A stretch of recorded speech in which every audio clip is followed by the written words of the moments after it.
Today is April 23rd, 2018, and you're listening to Human Factors Cast, episode 87. Today on the show, we are talking everything from Boeing's engine failure to on-demand medical transports and the new anti-cyber attack pledge. Stay tuned, because Human Factors Cast starts right now.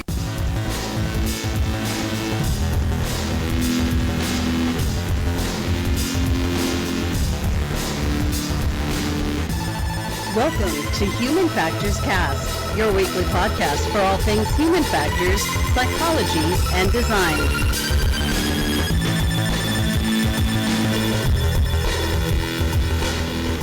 Hello, everybody, Human Factors fans and practitioners. Welcome back to another episode of Human Factors Cast. I'm your host, Nick Roome, joined today across the way by Mr. Blake Arnsdorff.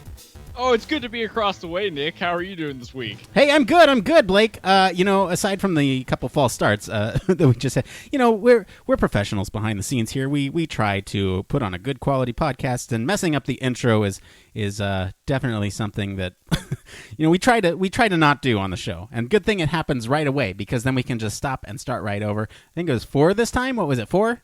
4 is the lucky number, though. We have good shows when we have to do so many false starts. I've noticed that. I don't know if you have, but it's the truth. I think so, and it puts us in a good mood. Blake, what is going on with you, man? It's been a whole 2 days since we talked. Oh, my goodness. It's been a whole 2 days. Well, I guess... Hold on. I guess it's been a little bit more for our frequent listeners. We have Human Factors Cast Infinite, which we will plug in just a minute, but it is the Patreon-only subscriber Human Factors Cast where we talk about a wide variety of topics. But yeah, we just met on Saturday to talk about that, because we knew we were going to have a big bustling week full of a bunch of different things going on with Kai happening in Montreal. So Blake, what's been going on with you? Sorry, I cut you off there to talk about Infinite. No, it's going to be a big week, and I hope everybody's ready for it, because I'm super stoked for all the stuff with Woodrow. But so Nick, something I do every morning is I wake up at like 5:30 and I hit the gym by 5:45. That's just down the street. And I have to say, there is something amazing to me about like the camaraderie of people and how you can push yourself a little bit harder when you're around other people. So typically it's just me working out at like 6 a.m., just trying to get myself going in the morning. But the past couple of weeks I've been working out with a few different people, and it was funny just watching today as we're all finishing off this workout, pushing a sled with like 160 pounds on it up and down the parking lot of this gym that we work out at. And it's just a weird psychology moment that I had, that it was like, if all these people weren't here cheering me on or like saying like, you could do it, I'm pretty sure that I would have fallen flat on my face like round 1 of pushing this giant sled across the parking lot. So I was wondering if you've ever had a similar situation like that, where you were doing something that if you were by yourself, you know that you would have struggled probably twice as much to do, but since there were other people around and there's that kind of social aspect to it, you're able to overcome. Definitely, but probably not in the same kind of positive manner that you just talked about. I've definitely experienced that with eating food, where, like, I bet you couldn't eat this. And to let our listeners know, I've had a unhealthy relationship with food in the past, and thankfully have changed my lifestyle. But in the past, someone would bet me that I wouldn't be able to eat a certain amount of things, and it works in the opposite direction too. You can definitely encourage not so great behaviors, self-harming behaviors under the same influences, and just be cautious how you use that type of social pressure. Yeah, I mean that's definitely true, because something else that I do at this particular gym a couple times a week is jiu-jitsu, and that's come up a few times, is when your coaches try to push you because there's more people in the room, and I don't know, I'm a white belt, so I'll end up hurting myself more so than if I had just like, kind of taken it easy instead of trying to go 110 against the wall. So I definitely understand it in the negatives aspects, but I guess this is something even as a psychologist who like had classes experiencing kind of like social psychology and things like that, or just those constructs, I still forget how powerful all of that can be on outcomes of situations, whether it, like you said, be positive or negative. Yeah, it's I know. I always have those moments too where I'm out and about and I just have this random thing happen where I know the psychological explanation behind it, but it's still fascinating to me and still makes me ponder why are things happening in a certain way. Yeah, it's intense. I don't know. But Nick, what's going on with you, man? Well, Blake, I got to say to our listeners first, we're on Dog Watch right now, right? We're on Dog Watch 2018.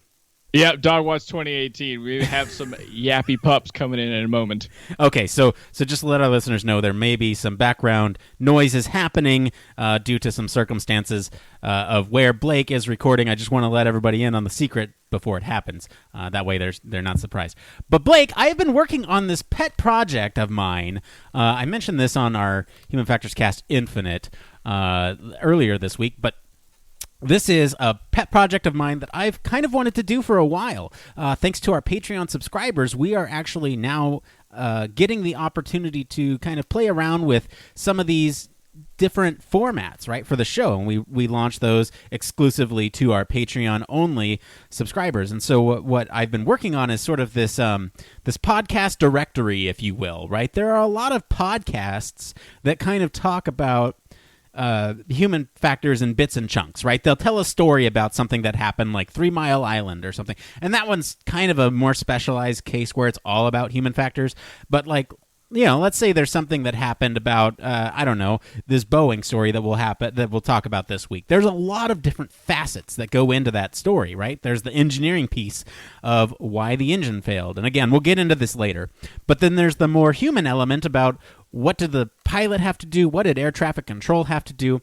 And a bunch of podcasts kind of talk about these and the human factors pieces piecemeal. It's not all in one place. So what I've been doing is I've been going through and kind of collecting all the kind of one-off topics, if you will, and collecting them into one place in a podcast directory that says, like, here's the podcast name, here's the episode, here's how it relates to human factors, here's some tags.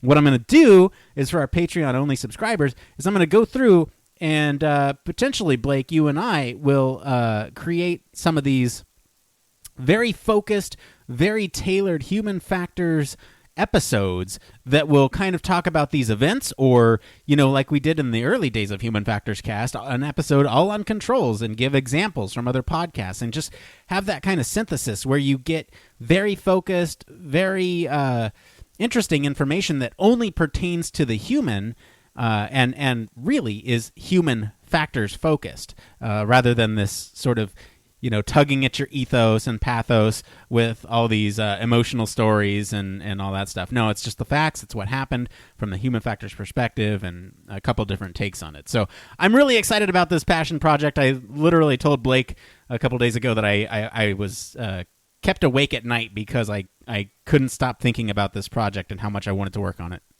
Which is always a good thing, right? If someone's keeping you awake that much at night to do it. But I'm stoked to hop on and try and help out with this because I love the idea of really breaking stuff down from like a legitimate high-level human factors element. And I think it will get in some different insights potentially to what maybe you would see in a documentary, or contrasting to maybe what comes out or what's highlighted in some of these podcasts.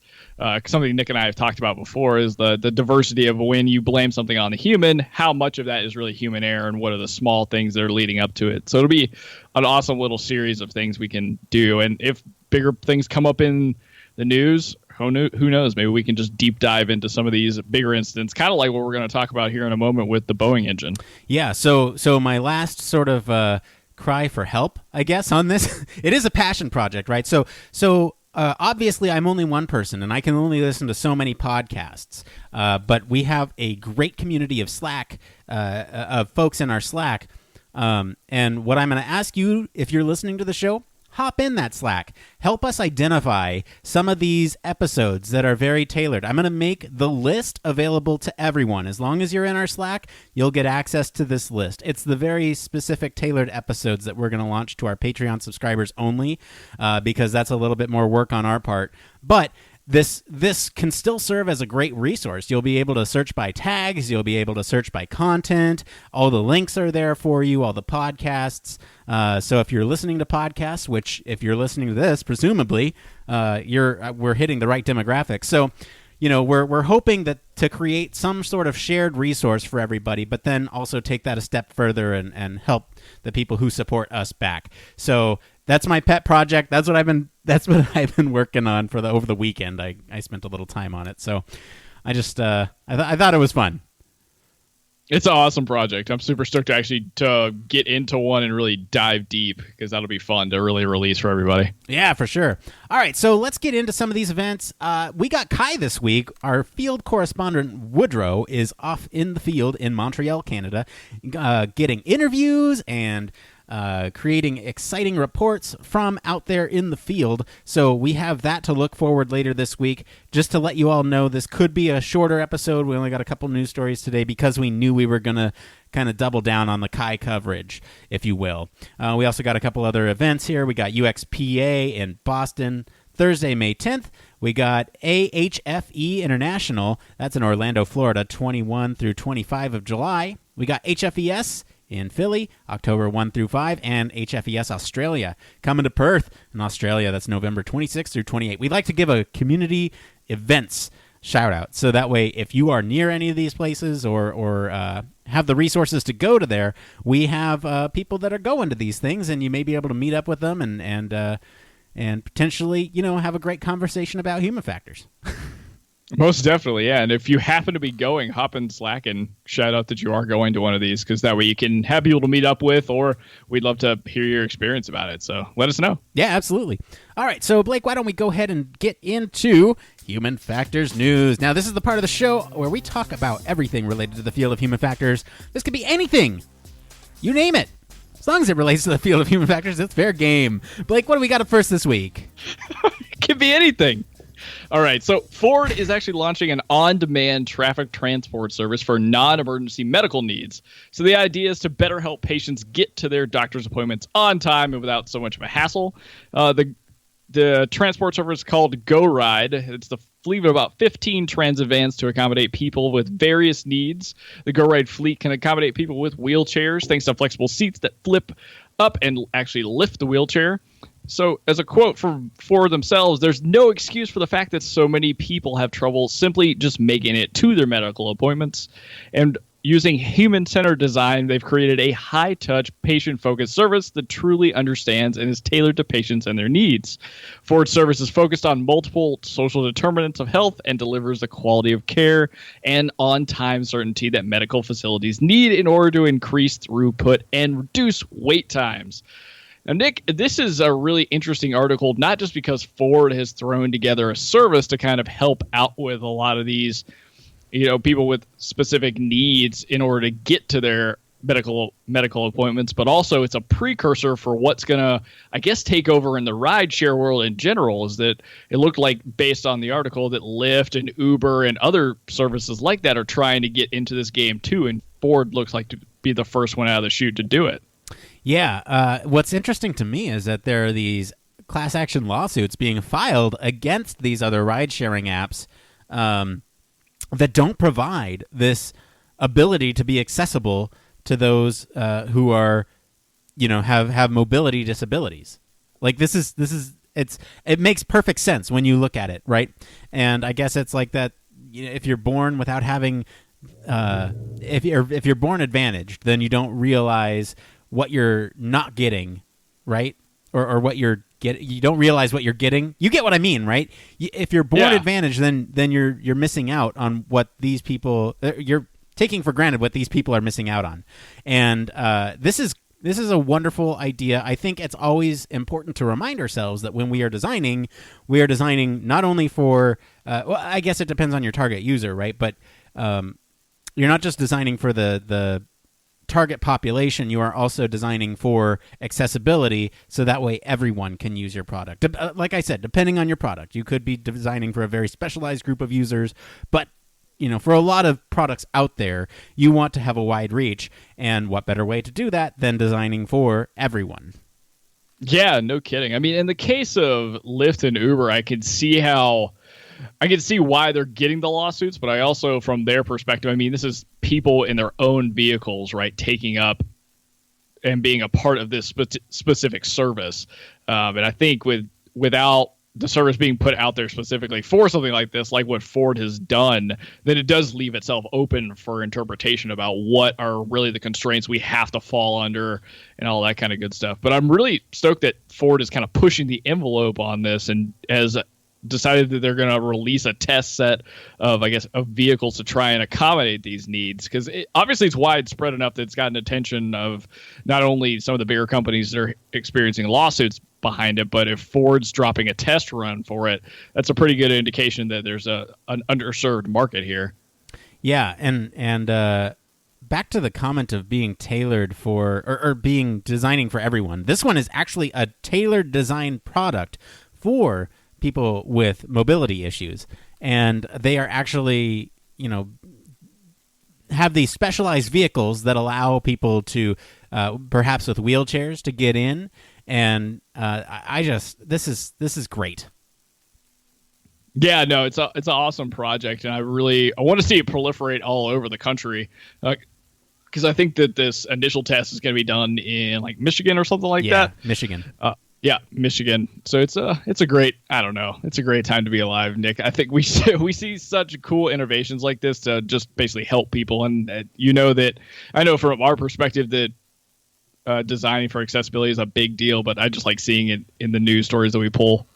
Now if they can only get the sort of the other problem of being motivated to go to the doctor solved. If they could do that, then they'd have the perfect picture, right? Because that's my problem. I'm just not motivated. I still have three references. That flip side of the coin almost is. I don't know what we could do about people like yourself and I, because I don't want to make the time. I don't want to schedule the appointment. Like it. I don't know. That's a whole different topic. I mean, who wants to find out that there's something wrong with them? I know. Well, that's the connotation, though, right? Is that we get stuck in this idea that it's like they're going to tell me something's wrong with me. Well, they could potentially like keep you from getting to that point, right? Yeah. As well as the flip side of that coin. But that's for a whole nother deal. That is a whole nother deal. All right, why don't we get into our next story, our top story, I guess, if you will. Yeah, for sure. Top story and very, very scary and sad story at the same time. Yeah. So, a mid-air engine explosion led to a woman's death at an emergency landing at Philadelphia International Airport last week. Passengers who were on board described the ordeal as completely terrifying, and the National Transportation Safety Board Chairman Robert Sumwalt revealed the latest information on the Southwest flight engine failure that led to the death of a woman on an emergency light in Philly. The manufacturer of the engine put out a service bulletin in the fall telling all airlines to inspect the fan blades after a similar incident involving another Southwest flight occurred. Officials with the airplane checked Flight South 1380 on Sunday, and the FAA is expected to order mandatory inspections across aircraft soon. So, Nick, this has just got a bunch of different kind of scary elements to it for me, or at least some that you would think may have highlighted procedures to be put in place that would have stopped something like this. Potentially, this is a lot of speculation, of course. But I mean, if a manufacturer of a specific part for a plane is putting these kind of bulletins out, you would hope that the inspections are going out across all fleets of aircraft that are Boeing in this case. Yeah, so that's the process piece of it, right? Was this thing correctly inspected? And then you have So just to let our listeners know, we're not going to talk about the engine failure. That is a completely different sort of, that's an engineering failure, right? I want to talk about the human. Oops, I got some stuff going. Where's that one coming from? Can't tell. You like to read books. Hang on, I have some audio going. I think it's the autoplay killer. All right, so yeah, no, I want to talk about the actual human factors of this event, right? So you have the pilot, you have air traffic control, you have the process in which this engine was evaluated, and so we have all these bits and pieces, right? So I guess we could talk about them piece by piece. Do you want to talk about the engine? Yeah, so we can go through. Let's just talk through, I guess, piece by piece, like you said. So the engine piece, I mean, like we kind of mentioned, that is more so related to some kind of processing failure, potentially, right? Did it go through the inspection rate that it was supposed to? How did that play out? Were there any indicators that were communicated to different, types of flight crews that are involved in maintenance, and as well as like the ones that sit higher up that approve planes to fly and go from craft or from airport to airport, which also is funny enough. I mean, it involves not just, maintenance crew, but this also goes all the way to ATCs because they want to know information about the aircraft as well prior to any kind of any kind of like landing or takeoff, understanding really what the parameters are when that aircraft leaves, as well as the pilot. Yeah, so it looks like I'm reading in on the inspection. They put out a service bulletin, but it wasn't mandatory. Now the FAA looks like it is ordering mandatory inspections, which, I mean, say what you want about the process, like mandatory inspections would definitely reduce the likelihood that something like this would happen in the future. It's just sad that, for whatever reason, I really hope that they did inspect this and found, no issues, but why would they if it blew up like this? I just don't know. There's too many things. It's been a week since this event happened. I think this event happened the day after we recorded, so I was hoping that we'd know more information about it by now, but they're still investigating. I want to talk about the pilot, though. This pilot, Blake, was a badass. In what sense? Okay, so let's see. Tammy Jo. Let me get her full name here. Tammy Jo. Where is it? I feel so unprepared. Let's see here. Tammy Jo Schultz. So, you know what? I'm going to play. I'm just okay. This pilot's a badass for a variety of reasons, but let me just. I'm going to play a sample of the actual call to air traffic control here. This is actual audio from the event. I want our listeners to pay careful attention to how calm she is and what is being said over this call. Okay, here we go. 714, direct peace out. Direct peace out, rolling 714. Southwest 1380, you'd like to start turning inbound. And Southwest 1380, just start turning southbound there. There's a Southwest 737 on a 4-mile final. We'll be turning southbound. Start looking for the airport. It's off to your right and slightly behind you there. And altitude is your discretion. Use caution for the downtown area. Advise you maintain at above 2,200 for the MVA. okay, could you have the medical meet us there on the runway as well? We've got injured passengers. Injured passengers, okay. And is your airplane physically on fire? No, it's not on fire, but part of it's missing. Part of it is missing. Yeah. I mean that shows whole... you amazing training and the like procedures that are in place to handle this. Because think about how the ATC responds too. Yeah, here. Just like immediate question. I'm gonna play that response here. Here we go. And someone went out. Someone went out. Okay, it's keep. I'm sorry. You said there was a hole and somebody went out. Southwest 1380. It doesn't matter. We'll work it out there. So the airport's just off to your right. Report it in sight, please. In sight. Okay, so that's just a small sample. I posted the full video of that horrifying to listen to sort of audio clip in our Slack. So if you're interested in the full conversation, you can hear it there. But it is it is crazy that these pilots are able to remain calm when half of their plane are in the sky. Like it reminds me of that. I'm gonna be real nerdy here. That it reminds me of that line in Episode 3 of Star Wars where. Oh shoot! I'm gonna get reamed if I get this wrong. I think it's Anakin says, "At least we're flying half a ship" or something like that.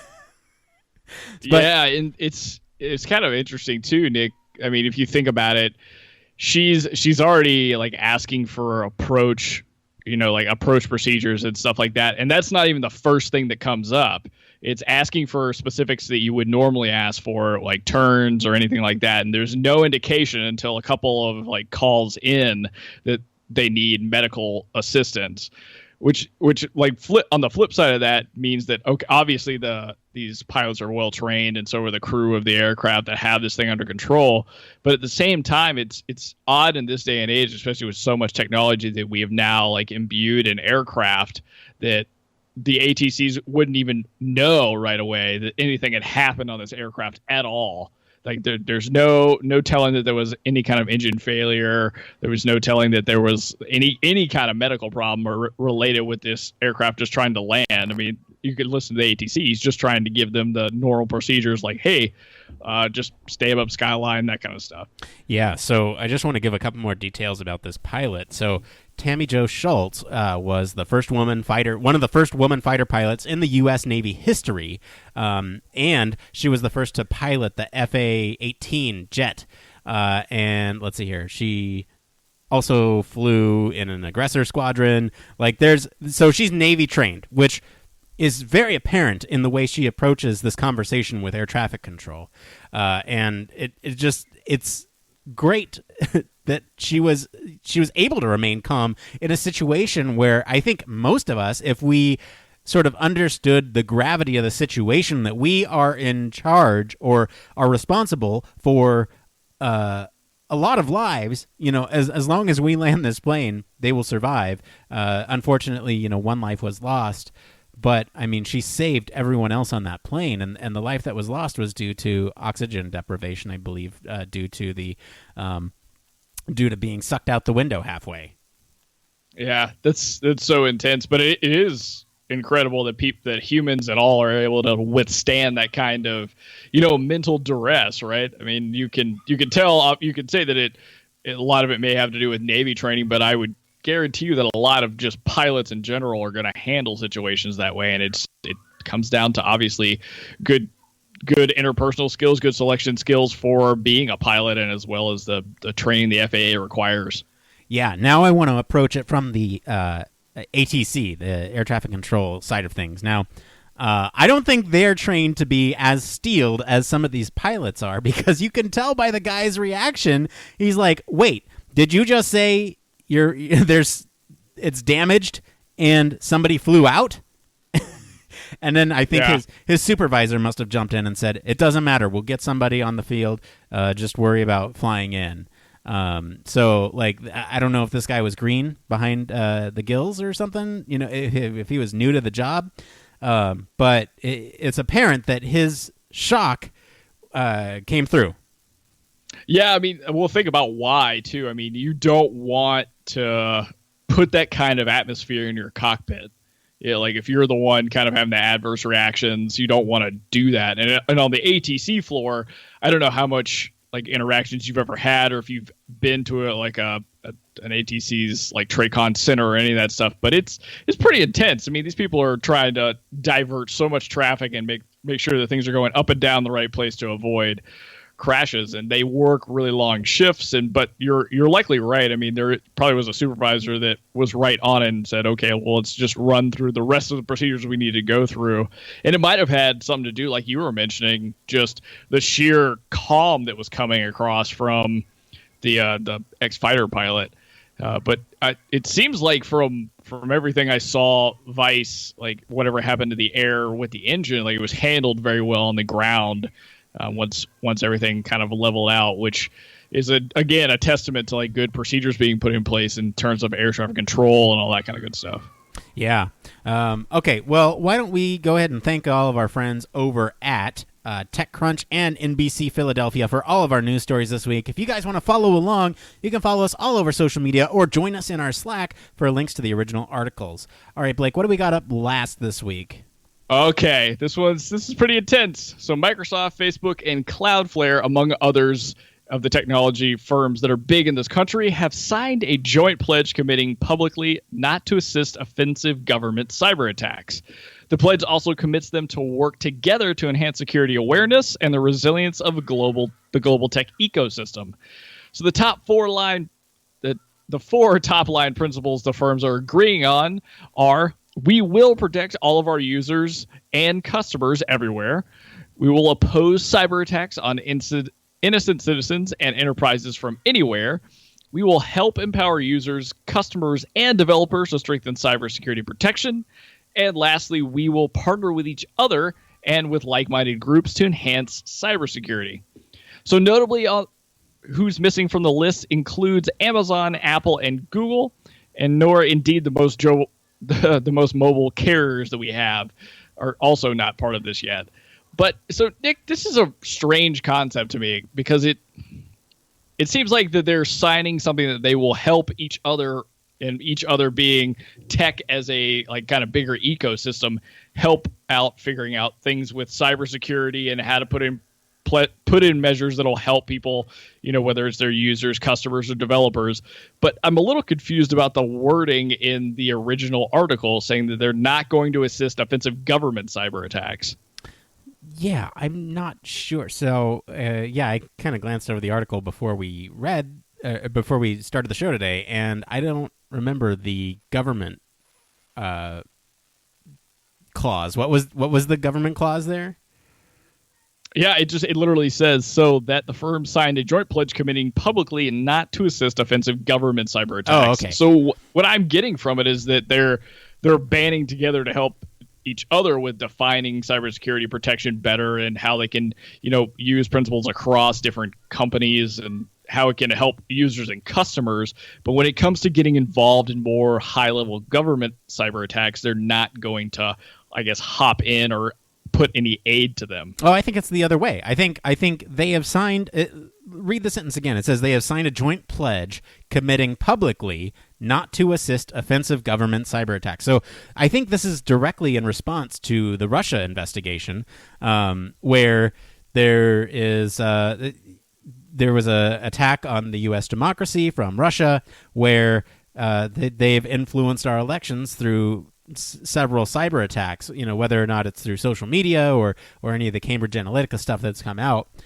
We have been under attack, cyber attacked, if you will, by another country. And I think what they're pledging here is that they will not stand for any sort of overt government interfering or trying to attack another government or individual through the use of cyber attacks. That's how I read it.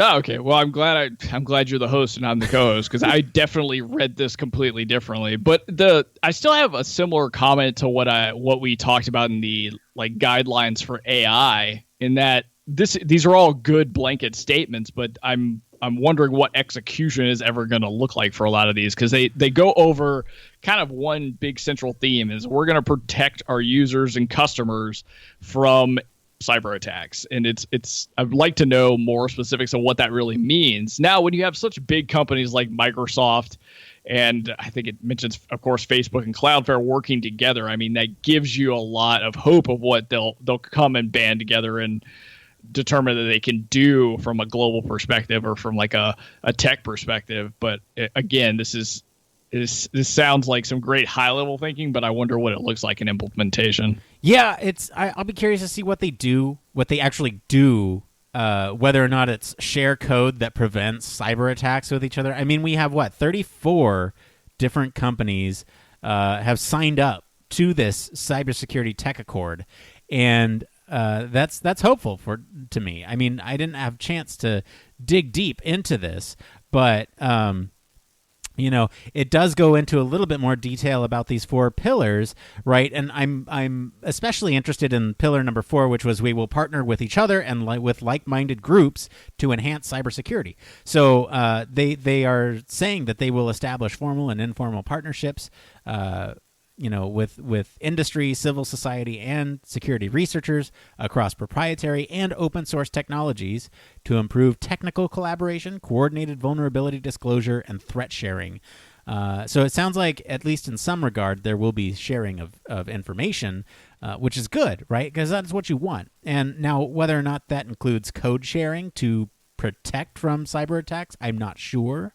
It would make sense for that to be the case, but with any sort of code that is released publicly or, at least to another company, that it slowly closes the gap of what can be prevented, right? So if that code is shared with somebody else, then they just need to figure out that code for one of them, and then they access all of them. So I don't know if they're all going to take their own unique approaches, but share lessons learned and have sort of summits about this stuff or what. That's a little unclear, but it is exciting to see that they are all kind of banding together. Now I can't speak as to why Apple and Google did not join this, but hopefully there's a future where they do join this. Yeah, I wonder why as well, and hopefully maybe we'll see over the next couple of days or maybe in a week or two why that is, or if this grows in number, if we'll get another story about it with some more specifics. But I think the real utility of this for most people, and I think for engineers like ourselves or anybody interested in kind of data science too, is trying to develop what real measures can you put together that are going to protect data more from being distributed, and then how can you Because a lot of the benefit here would be being able to collaborate between these giant companies. But like Nick said, if you create open source tools, you're kind of running the risk of vulnerability. So how do we develop just best practices around data to make it more locked down, or to even change how we share open source tools for this specific kind of like cybersecurity community? So I'll be interested to see how it all puts together, and then what in the end of the day they do in terms of like putting together, like a cybersecurity council that helps to try and regulate all of this stuff that's going on. Yeah. Sorry, just to follow up on your question about the government clause earlier. They have a no offense clause that says these companies will not help governments launch cyber attacks against innocent citizens and enterprises, and will protect against tampering or exploitation of their products and services through every stage of technology development, design, and distribution. So hopefully that clears it up a little bit better. Definitely, yeah, much more clear. What I can't find, so I'm on the organization website here. It's cybertechaccord.org, and what I can't find is what companies exactly have signed up for this.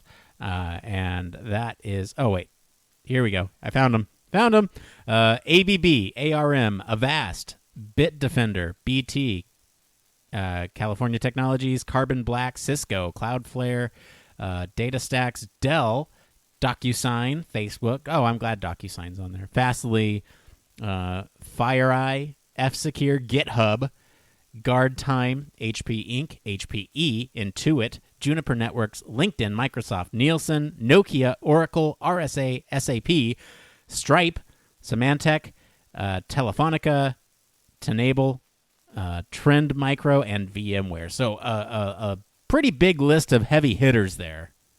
Yeah, a lot of really intensive technology companies that probably are very aware of what's going on in the space and how to make changes. I mean, Oracle alone, in combination with Microsoft, should have some serious impact. But then you've got companies that are obviously very invested in security, like Symantec and even Cloudflare and some of F-Secure. And I'm glad to see GitHub in there as well, because I mean, that leveraging the open source community as it already exists to kind of tackle these really intensive problems with how do we make the I guess all these cyber products that we have a lot safer for people to use, and how do we make sure that their data is not being exploited or their information is not being used in a way that benefits nefarious means, whether it has to do with the government or somebody just stealing your credit card information. Yeah.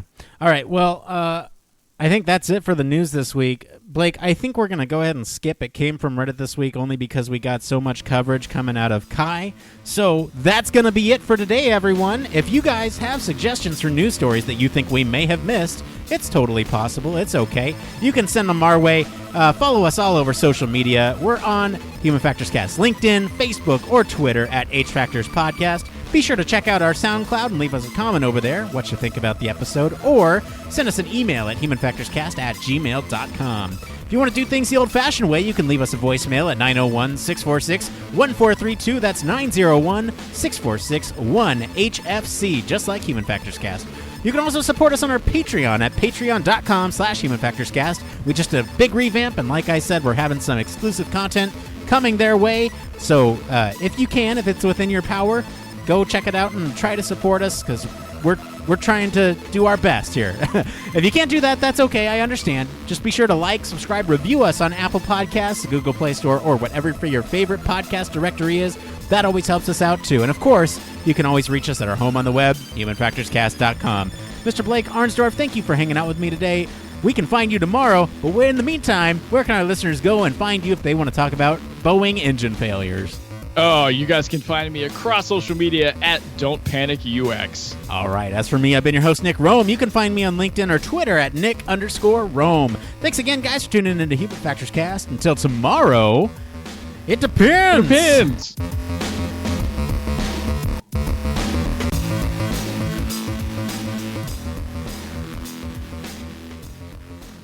I'm losing my voice.